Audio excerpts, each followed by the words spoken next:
Shalom, meus amigos, uma boa noite a todos vocês, nessa fria e chuvosa noite, na cidade santa de Jerusalém. A poderosa mensagem que eu tenho para transmitir para vocês nessa noite, eu tentei transmitir na noite de ontem, logo após o término do Shabat. Mas a verdade é que a chuva era tão intensa em Jerusalém, que a água caiu nas lentes da câmera e eu simplesmente não consegui, apesar dos meus esforços, de gravar esse vídeo para vocês. Hoje pela manhã, antes de eu ir para o trabalho, eu tentei novamente, mas Jerusalém ainda estava chovendo muito. E agora, a Kadosh Baruch Hu deu uma trégua para que eu possa finalmente me dirigir a todos vocês. E vocês sabem que o dia de ontem, 27 de janeiro, foi um dia no qual nós celebramos a memória das vítimas do Holocausto. Essa data foi fixada em 2005 pelas Nações Unidas por meio do decreto número 60, foi uma data que levou igualmente 60 anos para ser fixada pelas Nações Unidas. A Segunda Guerra Mundial terminou em 1945, mas apenas em 2005 a ONU se lembrou que era necessário, reavivar a memória dos 6 milhões, do assassinato de 6 milhões de judeus, sendo desse total 1,5 milhão de crianças.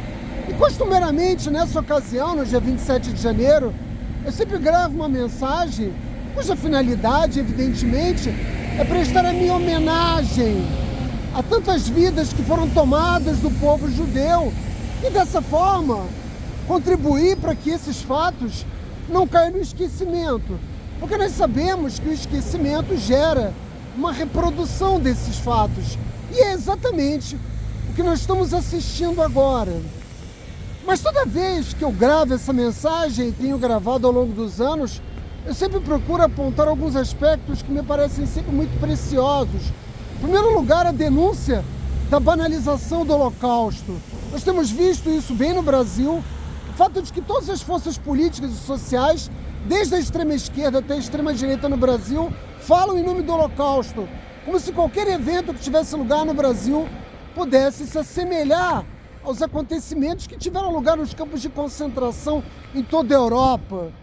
E nós devemos combater essa tentativa de banalização, assim como eu sempre faço a denúncia do revisionismo histórico, que procura, evidentemente, manietar os fatos como eles ocorreram, de modo a relativizar os danos, as perdas, toda a crueldade imposta ao povo judeu. E finalmente, nessa mensagem, eu sempre procuro responsabilizar os culpados e também os omissos, aqueles que, mesmo sabendo da ocorrência desses fatos, preferiram olhar para o lado. É sempre bom, quando nós falamos em Holocausto, revivemos esses acontecimentos desde as suas motivações até os sujeitos, os protagonistas de todo esse processo. Em resumo, eu dou voz aos que foram assassinados. Isso é fundamental, continua sendo e sempre será. Mas esse ano é óbvio que essa mensagem teria que ser completamente diferente, porque seria ridículo desconsiderar o fato de que agora está mais do que provado que 12 funcionários da Agência de Assistência dos Refugiados da Palestina, ou seja, um braço das Nações Unidas, participaram ativamente do sequestro, tortura e assassinato de judeus no dia 7 de outubro. Portanto, a ideia do nunca mais, conforme nós temos repetido ao longo de todas essas décadas que nos separam do final da Segunda Guerra Mundial, esse nunca mais é agora, como temos dito. Por quê? Porque esses fatos se repetiram. E, de certa forma, fica evidente que não é mais suficiente apenas fazer a denúncia, sobretudo para convencer as pessoas de que os judeus foram assassinados, de que os judeus foram torturados, de que os judeus foram estuprados, foram utilizados em experiências médicas, isso no passado, e agora também, a partir do dia 7 de outubro. E nunca é demais lembrar que nós ainda temos mais de 100 reféns sequestrados na mão do Hamas. O mundo, hoje, já não pode mais usar a desculpa que usou na época da desinformação, de que não tinha conhecimento da existência dos campos de concentração, de que não era do conhecimento do conceito das nações. Fato de que os judeus estavam sendo aniquilados por um genocídio planejado pelos nazistas. Agora, nós temos imagens, nós temos relatos, nós temos provas periciais. Existe uma ampla gama de meios de comunicação que tornam não só acessível, mas de informação direta e imediata no mundo todo os acontecimentos que tiveram lugar em Israel. Portanto, não se pode mais dizer, né, que o nosso povo foi vítima de injustiça e que as nações cruzaram os braços por desconhecimento. Mas a verdade é que agora que se tem notícia da verdade, muito pouca coisa mudou. Por quê? Porque vidas judias continuam não importando para a maioria das pessoas no mundo. E a Agência das Nações Unidas pode até punir, demitindo os funcionários envolvidos nesses atos bárbaros do dia 7, mas a verdade é que o Estado de Israel vem denunciando há muito tempo o fato de que a Agência das Nações Unidas, que cuida da assistência dos refugiados palestinos, seja lá o que isso significa, esse também é um debate que precisa ser feito. Nós temos denunciado que não só muitos membros pagos pelas Nações Unidas participam do esforço de guerra, né, ou melhor, do terrorismo praticado pelo Hamas, mas as instalações das Nações Unidas em Gaza são utilizadas, os funcionários são utilizados, os recursos são utilizados. E isso ficou evidente durante esse período de mais de 100 dias de guerra, quando nós mostramos que nos hospitais financiados pelas Nações Unidas, nas escolas financiadas pelas Nações Unidas, se encontravam armas escondidas em alguns desses lugares, inclusive, parte dos nossos reféns foram mantidos cativos. E nós esperamos do secretário-geral das Nações Unidas, mas sobretudo das nações que fazem parte das Nações Unidas, uma resposta muito clara a esse respeito. Embora eu, particularmente, não tenha grande ilusão em relação a isso. Mas o fato é que qualquer pessoa com mínimo de informação histórica e capacidade reflexiva vai concluir ao que nos conduz esse cenário dos acontecimentos, de que está se desenhando no mundo. Mas para aqueles que não têm isso claro, eu vou desenhar claramente. Eu vou tornar isso mais fácil, de mais fácil compreensão. Não há mais um lugar no mundo, na diáspora, que seja seguro para a vida dos judeus. Enquanto nós conversamos aqui, a Jihad Islâmica, sobretudo os grupos patrocinados pelo Irã, organizam atentados terroristas em sinagogas, nas diferentes nações que eles têm acesso, nas instituições judaicas, nos clubes, nos asilatos, aonde a nossa comunidade está presente, ela corre um risco. E esse risco, evidentemente, não está restrito apenas ao terrorismo patrocinado, sobretudo pelo Irã, mas também, né, pelos grupos de ódio que se organizam nas próprias nações contra o povo judeu. A verdade é que os nossos inimigos constituem uma verdadeira pleiade de forças sociais que vão do governo sul-africano às organizações estudantis nos campos universitários, do governo brasileiro até a Jihad Islâmica, da extrema-direita na Polônia, né, até, propriamente dito, as nações islâmicas. De modo que nós podemos afirmar que nós estamos diante de uma verdadeira conjuração de forças que tem no ódio ao povo judeu o centro da sua unidade, né? Hoje o antissemitismo é moeda corrente e o antissemitismo foi normalizado ao ponto de que um restaurante em Amman, capital da Jordânia, país que tem um acordo de paz com Israel, país que mantém relações diplomáticas com Israel, inaugurou um restaurante cujo nome é 7 de outubro, como uma forma de homenagear o Hamas, assassinos, cruéis, terroristas, bárbaros, que tiraram a vida de mais de 1.200 judeus. Na capital, portanto, da Jordânia, foi feita essa homenagem, né? Homenagem ao ódio antissemita. E marchas nas capitais europeias, em todas elas, continuam acontecendo, cujo discurso uníssono grita pela morte do povo judeu e pela destruição do Estado de Israel. E como se isso tudo não bastasse, nós fomos julgados pela Corte Internacional de Justiça. Nós fomos julgados. Vejam a que ponto de hipocrisia o mundo chegou. Provocado, CIJ, provocado pela África do Sul, que é um país que mantém relações históricas com Hamas e com a autoridade palestina, sabidamente provocou o CIJ a nos condenar por genocídio. Mas nós não fomos condenados e nem sequer fomos instados a parar com a guerra, mas apenas cuidarmos, né, de não impormos baixas civis ao povo palestino. E eu afirmo aqui, se nós quiséssemos de fato tirar a vida dos palestinos, não teríamos perdido já 220 soldados numa guerra de guerrilha insana, no qual temos que ganhar posições, rua por rua, casa por casa, prédio por prédio, bairro por bairro, dentro de Gaza. Poderíamos simplesmente bombardear,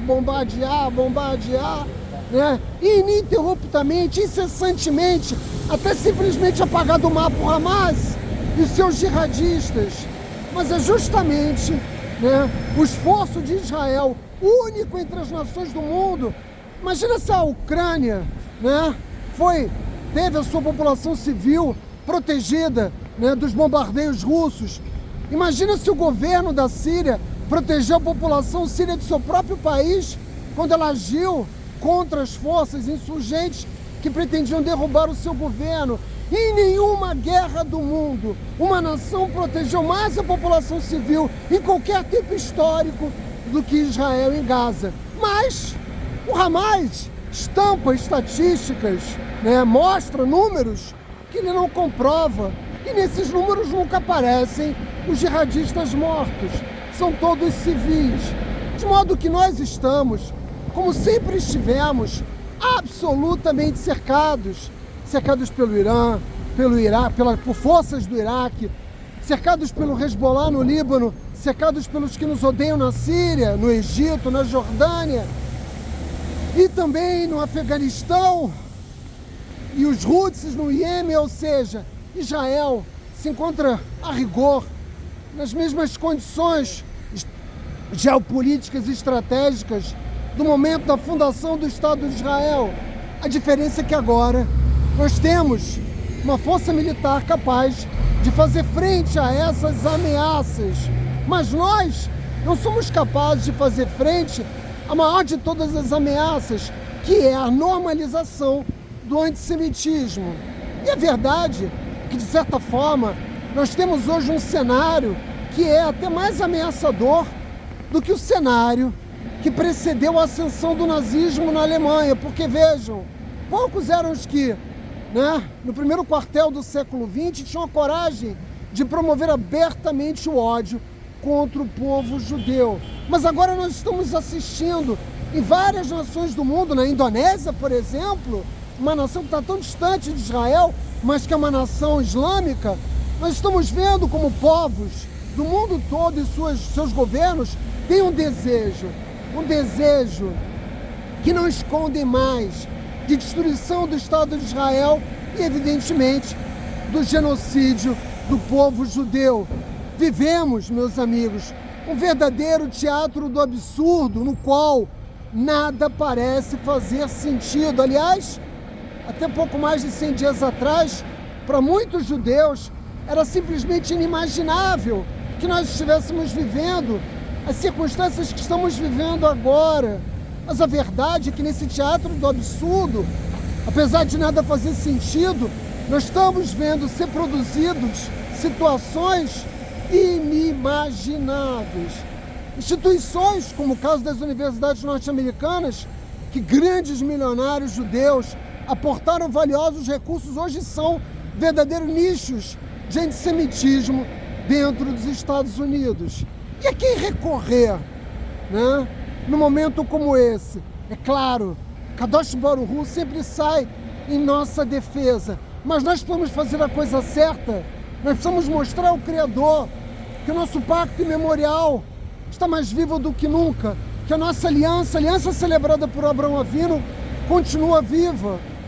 Nós temos que recorrer, meus amigos, sobretudo à inteligência histórica do povo judeu.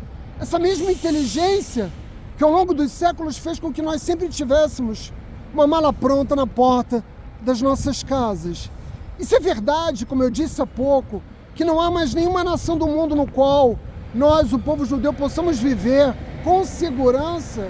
É evidente que chegou a hora de nós partirmos de todas as nações da diáspora. Eu poderia aqui fazer uma descrição das Escrituras para dizer que o momento que nós atravessamos é um momento, que enseja a revelação do Mashiach. Mas a verdade é que, como a maioria dos judeus simplesmente ignora esses fatos, as promessas do Criador ao nosso povo, eu devo dizer, fazer também um apelo em defesa da vida. Vamos sair dessas nações e vir para Israel, o único país onde realmente nós podemos viver com segurança, ainda, que isso nos custe muitas vidas. É hora de tomar decisões, e não bastam meias decisões, é preciso tomar decisões corajosas. Mas, Átila, eu sou um grande empresário, eu tenho os meus negócios na Inglaterra, no Brasil, na Índia. Não importa, meus amigos, a Torá promete ao povo judeu que nunca saímos perdendo ao cumprirmos uma mitzvah. E saibam que dentre as 613 mitzvot da Torá, viver em Israel é uma delas, uma das mais importantes, como viver em Jerusalém também é outra.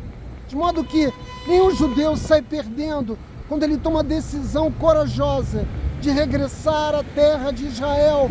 Nós temos a promessa de que o nosso povo será reunido, e é evidente para qualquer pessoa com mínimo de sensibilidade, que nós estamos atravessando um momento no qual nós estamos literalmente sendo empurrados, forçados a sair das nações em que reconstruímos as nossas famílias depois do pós-guerra, forçados e violentamente a sair dessas nações e regressar à terra de Israel. Eu tive muita sorte, porque os meus avós paternos, que eram poloneses, e os meus avós maternos, que eram alemães, tiveram a coragem de deixar essas nações antes do início da Segunda Guerra Mundial, e isso salvou a vida deles. E nós devemos fazer tudo o que estiver ao nosso alcance para salvar as nossas vidas e não pagar para ver, como muitos judeus fizeram na Alemanha, equivocadamente, apesar de tantos rabinos no mundo todo que estiveram na Alemanha alertando os riscos que o nosso povo e, sobretudo, as ideias reformistas produziam junto ao povo judeu na Alemanha. Nós devemos sobreviver a todo custo. Se queremos continuar a ser uma luz vívida para as nações, nós temos o dever de fazer tudo o que estiver ao nosso alcance para sobreviver. De modo que nós devemos ter a coragem de tomar essa decisão, e a razão da minha mensagem nessa noite é só essa, de instar cada judeu que estiver me ouvindo aí do outro lado da câmara a ter a coragem, de tomar a sábia decisão de deixar o país em que vive, independentemente de que país seja esse, e regressar à terra de Israel. Todos os dias, quando nós fazemos a leitura de Shacharit, nós nos lembramos da promessa do Criador de reunir o nosso povo mais uma vez na terra de Israel. Portanto, meus amigos, é hora de partir, e essa hora,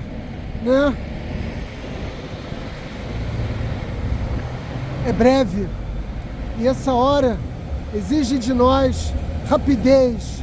Vamos pegar as nossas malas, o Sefer Torá de cada sinagoga, e trazê-los de volta para a terra de Israel, para que nós possamos, juntos, construir de fato uma nação de oportunidades ao nosso povo, que é sobretudo uma nação sacerdotal. E é preciso dizer para aqueles que não são religiosos, Israel é um dos países que tem um dos povos mais felizes do mundo. Isso não somos nós que dizemos, são todos os estudos que são feitos entre as nações. É óbvio, depois dos acontecimentos de 7 de outubro, nós tivemos mais uma vez marcados nossos corpos com uma terrível cicatriz, mas nós somos uma nação resiliente, nós já sobrevivemos a tudo no passado, e não vai ser o Hamas, muito menos o Hezbollah, que vão impedir que nós continuemos a formar as nossas famílias, a construirmos uma felicidade baseada nos valores que o nosso povo tão diligentemente protegeu ao longo de milhares de anos, às custas da vida de muitos do nosso povo. Se nós queremos homenagear 6 milhões de judeus, a única forma de fazer isso é transformando o sonho deles, que era de voltar à terra de Israel, de estar em Sião, em Jerusalém, mais uma vez, para que possamos aqui ver ser reerguido o Beit HaMikdash e possamos então ver cumpridas todas as promessas que a Kadosh Baruch Hu fez ao nosso povo, aos nossos patriarcas, ao longo da história, meus amigos. Shavuot Tov.